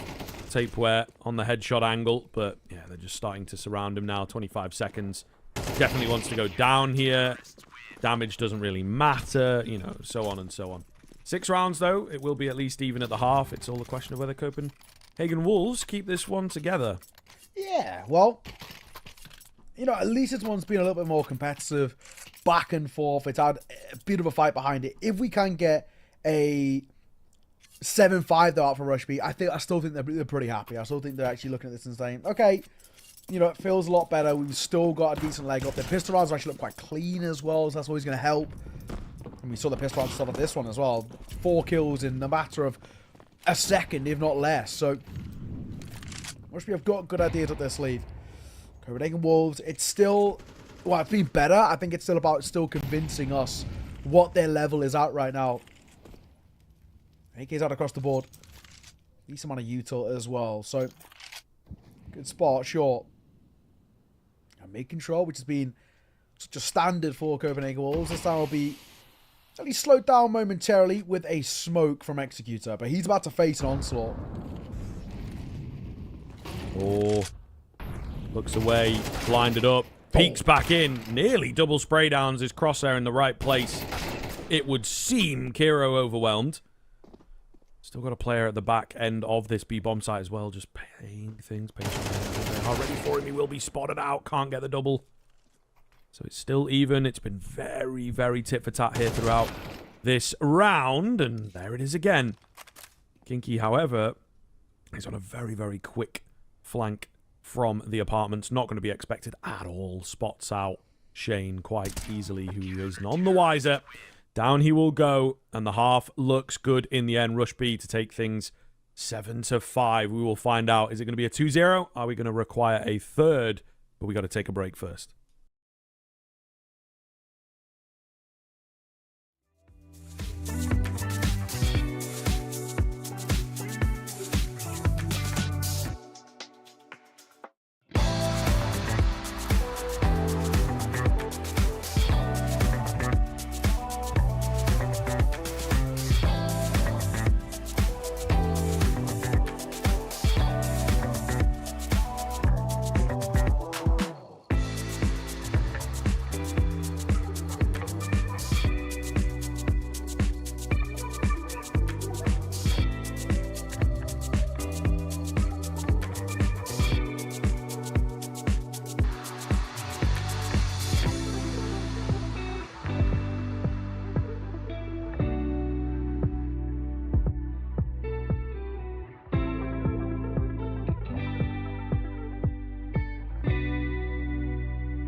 waste another one.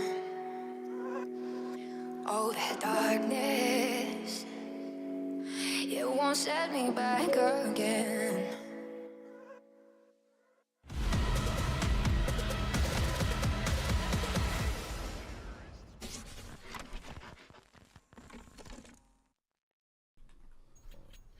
Hello, hello, welcome back in.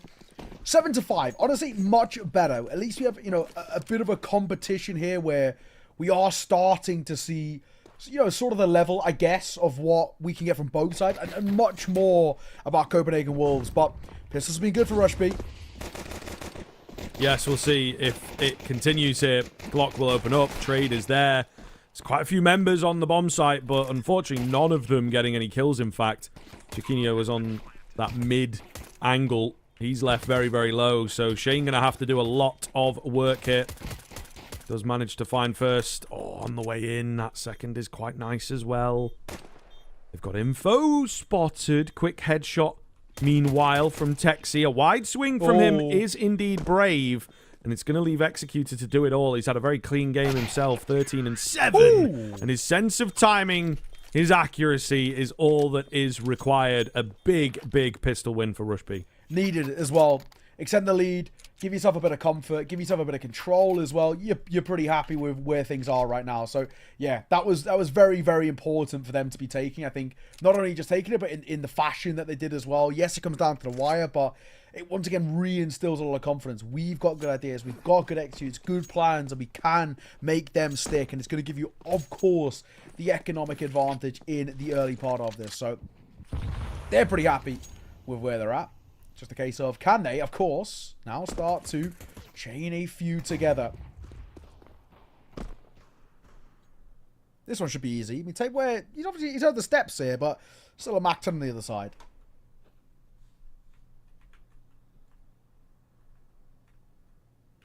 Seen a couple Zeus kills. Shame we don't have one here, but, we might see someone sneak away. Kinky waiting patiently. The boost going to come in, I think, will indeed catch him off. Gets distracted and taken. It's a lot of info, I suppose, so the rest of the attack will begin onto that A-bomb site.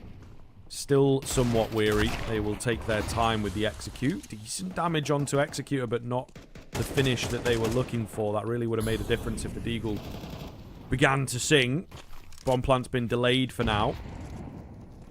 Still potential, not out of the woods quite yet. Deagle for Balani here could do some real damage. Bomb's going to go down eventually, and this is where it gets harder, right? No real way to get into the bomb site. They just have to throw bodies at it, which without armor is not going to work all that well. Zinni is clean with it.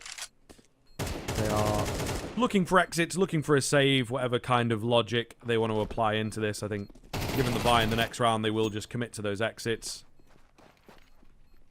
Really good damage. Really, really good damage. One more kill here would be very nice. Yeah, getting 3 out of 5 on a no-buy round, basically, I think is actually, it's pretty excellent if you can get there. But at the same time, this next gun round's got to be pretty emphatic. We've got to see something quite special happen here in this one. I'm still really liking what I'm seeing from Rushby. I still think they're really putting up decent rounds on the board. Showcasing, I think, still that they are at least 1 or 2 levels above right now. Long game ahead of us. Still plenty of time still for Copenhagen Wolves to get back into. It's far from being over right now. This next gun round, we got Chiquinho in towards the AWP. If we can make something out of this, and if we can take it cleanly too to keep that CT economy in check, it's not the end of the world. Still time to get back into this. Bit of an upgrade for Kinky there. It will come at the cost of a teammate. They are still on with the task as well. Pushing it down middle. Ooh, into the scope. It's a wonderful little shoulder peek there to just draw him out and eventually scare him back. Mathios just about survives. He's so lucky. I mean, committing to that. I don't even think he really saw that molly come in because he was already blinded. So he just hides away in the corner and somehow gets away with it. Kind of ridiculous. Copenhagen Wolves then are able to walk away pretty cleanly with the man advantage. Yeah, you can take that. Grouping up from what feels like a B hit and kind of a bit of space to work with here on it as well. So, not the worst position in the world, but there's a pretty quick flank in behind. And this could be everything. This could absolutely kill them here. They're being slowed down too. That doesn't help.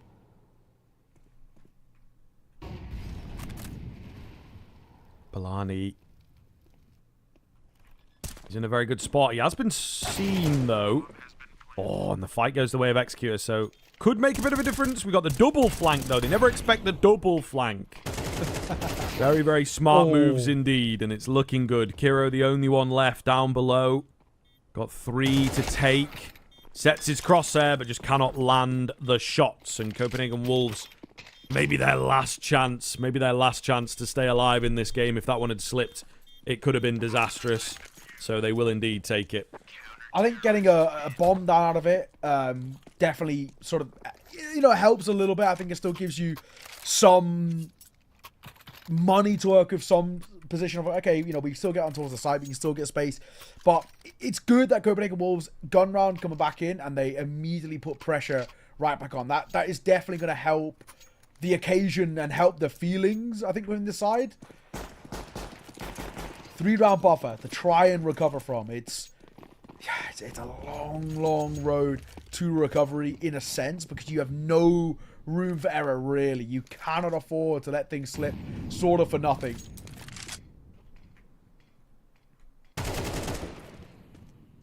Oh, that's a good start, though. Especially because it's Texi of all people. True.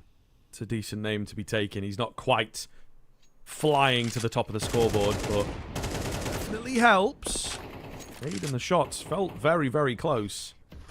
Chiquinho goes down underground. He does love an unorthodox angle. I think that's, the Swedish AWPer in him, really. Kind of from the school of JW. Yeah. Trying to get in the weirdest place with the AWP, and it does cost him here. 1 for 1. In towards middle. And it looks like we are indeed even now. Executor playing patient. Just expecting that there might be a little bit of a play potentially happening. We're pushing towards apartments, and he would be right. But 45 seconds. Bomb not committed. I wonder whether this is going to be a B split. Executor being the only man coming through apartments. Just whether he clears tapeware, honestly. But this is such a commonly cleared angle. It doesn't always mean it works out. He was already tagged Executor, so he's very lucky to get away with that. And now they scale up in towards the B side. Numbers advantage should be a good spot. Yeah, Rush B, man, they just, again, seem to have that extra X-factor element that I think Copenhagen Wolves are missing. We do have a flank round here, but, given what happened in the previous round, I think they're going to be very expectant of someone coming in from behind. It did screw them pretty heavily, so I don't know, Executor's in the spot, but he's also 4 HP. Yeah. Oh my goodness, if he was properly checked there, he was nowhere near to a headshot, so certainly could have gone down. Maybe the round would have been on, but it is not the timeline that we are living in. Bellani will save this AWP, and Rush B will hit 10.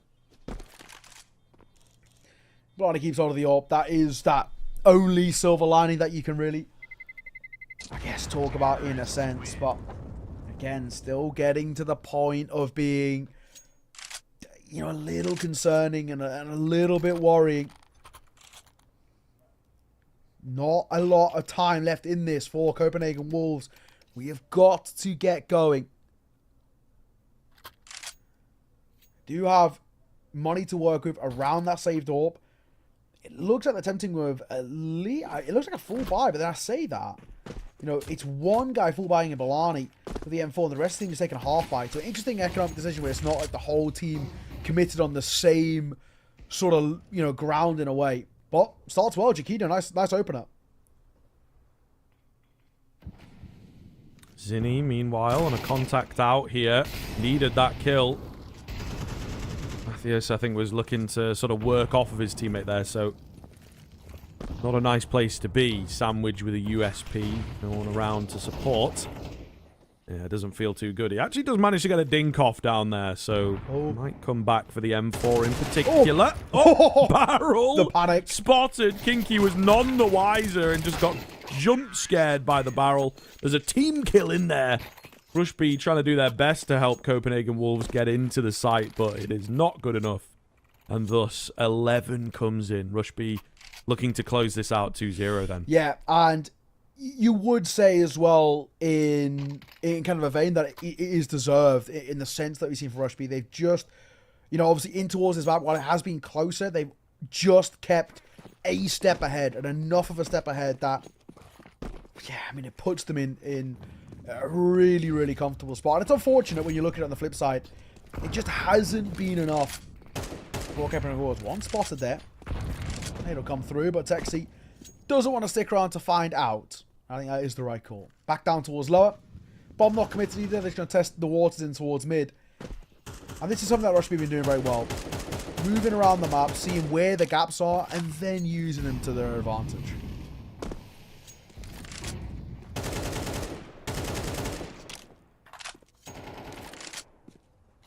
Oh, Kinky big find. Could be the death blow here.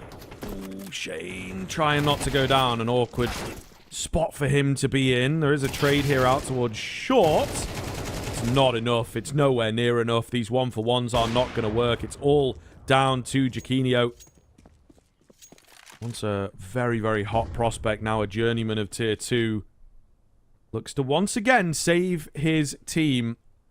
He did so over on Nuke. It was only for 1 round, but he won at 1 versus 3. Not too dissimilar from this. Okay. Jaquinho. So, spots one. Tries to take a quick flick. And I think now that he's known and now that he hasn't been able to bring it into 1 versus 1, it as much as it's awkward and whatever, I just think with the economic situations of Copenhagen Wolves, it is actually the right call. Keep hold of the AWP. And just try and have some elevated firepower in towards the next. But it is map and series point towards Rushby. 12-6. And yes, it's been closer. But in the grand scheme of things, it's now looking very one-sided. It's been a non-starter, this CT side for Mirage. And Copenhagen Wolves, unfortunately, it is killing them. Map and series. Rushby. Fantastic, right, for them. Really, really great work coming through. Rebuy back in, not an issue at all. And yeah, unfortunately for Copenhagen Wolves, for them, while we know they have nice ideas up their sleeve, to get this level of consistency this late in the series feels highly unlikely. Yes, indeed. I think you are correct. It's very, very hard. They've just... There was a moment in that first half, right? They had some control. They took a bit of a lead. Then it slipped, and I think this team really does struggle to get back into a game, Yeah, we also, again, spoke about the super early rounds, like the pistol and the follow-up against the force buy and whatnot. Very, very close. Did feel like things were going to crack. They gave us maybe 1 decisive rifle round, but again, beyond that, there's not been too many super solid rounds coming out from the Copenhagen Wolves, so it's a hard matchup. It is a hard matchup, when you're still working on being a team. I think Rushby are probably a squad that you don't really want to come up against just because of how well drilled they will be and how unpredictable they can be as well. Yeah, so unfortunately, tech pause though right as we get down to the tail end here, but it's a very quick one. Recovered nice and easily. And look at the buy, unfortunately. 3 FAMASs come into play for Copenhagen Wolves. A little tough to try and make this one stick in your head, right? To try and find the way back into this. Let's see. Jane going to play up close. Jaquinho and Kiro trade kills immediately. Flash around the corner. And thankfully, Kiro can actually get out quite quickly. Could be big. Could be big here. They're thinking about making a move on the ramp. But for now, they will just stick around. Bit of a failed jump there, maybe, from Tex. He will give his position away, so they're going to be prepared. The old 1-2 punch here. Who goes first? Mathios with the stronger weapon wants to be the swinger, but they have read it beautifully. So well played. Really well played, yeah. The AWP on the entry, they, again, with it being Mirage, know that kind of setup so well. And now just 2 remaining. Balani and Tapeware here to save the day. Feels unlikely. Feels very unlikely indeed, but let's see. I'm not going to completely take it away from them just yet. 2 versus 4. The damage on towards the AWP with Kiro as well. Might be a chance, but a quick flank, and he'll be seen off by Texi. 2-0 to Rush B. Really well played from them throughout this series. They just look so cutthroat, so clean, and you know, it has to be said, they were just quite a level above Copenhagen Wolves throughout this series. There just wasn't enough. Nuke was a massive underperformance, but it wasn't properly recovered in towards their map pick of Mirage either, and it's gonna hurt. It really will kind of kill you a little bit. So, tough predicament. It happens, and for Copenhagen Wolves, you're now going towards that lower bracket of the stage 2, which is, yeah, I mean, it's not a nice spot to be in. There's some pretty serious teams down there.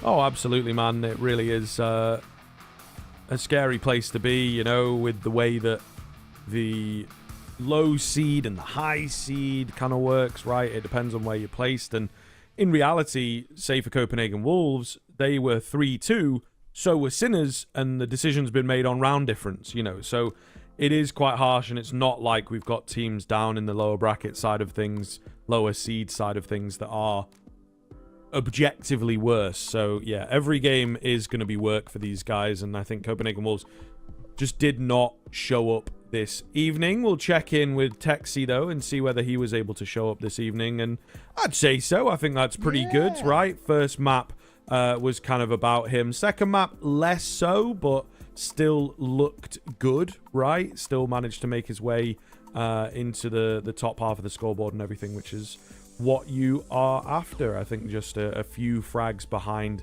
the likes of Executor towards the end of that game. So he looked good. He's one to watch. 17 years of age, if my memory serves me. So yeah, certainly one to keep your eye on. It seems since Donk, that region once again has just been printing out players that are like, I can do it. I'm good enough. Play 15 hours of Counter-Strike a day at the highest level, you know, and maybe, just maybe, they too can take a major.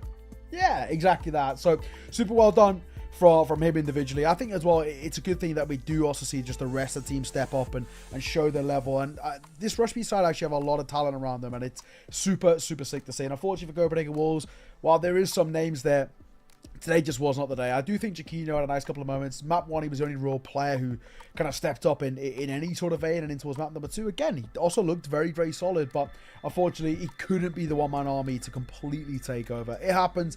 It is what it is, but really well done from Rush B. The other game over on the A stream is still going, so if you want to go check that one out, it's Spirit Academy taking on Aurora. That looks like it's angling for map 3 right now. Aurora took map number 1 in overtime. Spirit Academy 8-4 up on map number 2. So if you're still wanting a bit more of a fix of Counter-Strike, go and check out the A stream over there. But for myself and Scriv and all the production team here on the B stream, we are done and dusted. Thank you for joining us. It's been a pleasure. And until next time we see you, take care.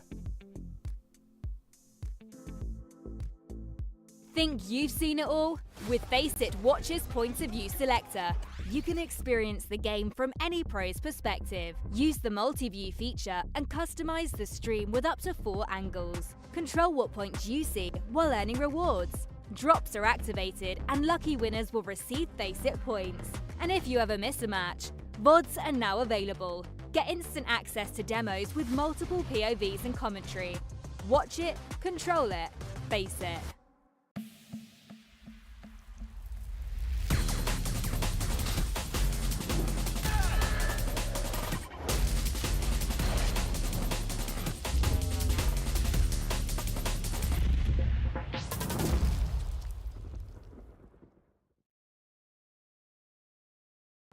Damn, guys, we almost had this. Thank God it's over. Bored of endless matchmaking? Take your first step towards ECL, experiencing real strategies against teams of your skill. Learn more at fce.gg/ECL.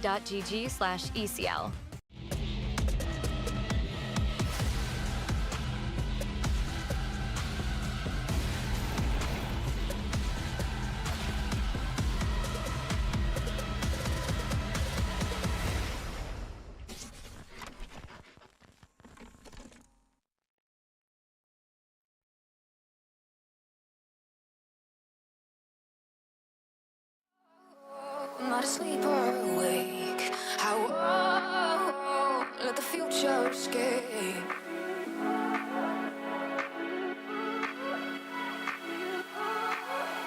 Take me back to you.